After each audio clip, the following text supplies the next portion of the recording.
নির্বাচন কমিশনার মহোদয়, আপনি বলেছেন যে জাতির উদ্দেশ্যে দেয়া ভাষণে জাতীয় নির্বাচন ও গণভোট একই দিনে আয়োজনে সরকারের সিদ্ধান্তের কথা জানান প্রধান উপদেষ্টা। তবে বিষয়টি নিয়ে কাজ শুরু করতে সরকারের পক্ষ থেকে নির্দেশনার অপেক্ষায় ছিল নির্বাচন কমিশন।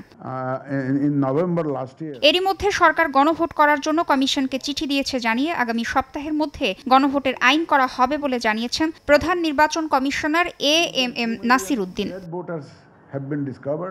শনিবার বিকেলে গুলশানে Asian network for free elections এর কর্মশালায় সিইসি বলেন, আইন হয়ে গেলে গণভোটের প্রস্তুতি শুরু করবে commission. There is no option left for us.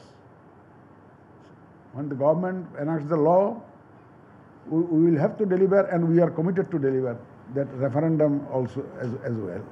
একই দিনে নির্বাচন ও গণভোট করার মতো পরিস্থিতির মুখোমুখি পূর্ববর্তী নির্বাচন কমিশন কখনো হয়নি জানিয়ে প্রধান নির্বাচন কমিশনার বলেন, বিষয়টি ভীষণ চ্যালেঞ্জিং। এ সময় সুষ্ঠু, নিরপেক্ষ ও গ্রহণযোগ্য নির্বাচন করতে রাজনৈতিক দলগুলোকেও প্রতিশ্রুতিবদ্ধ থাকার আহ্বান জানান তিনি। For a free fair election we are trying to take, and hopefully by the time election is held we will be fully prepared for what we have committed.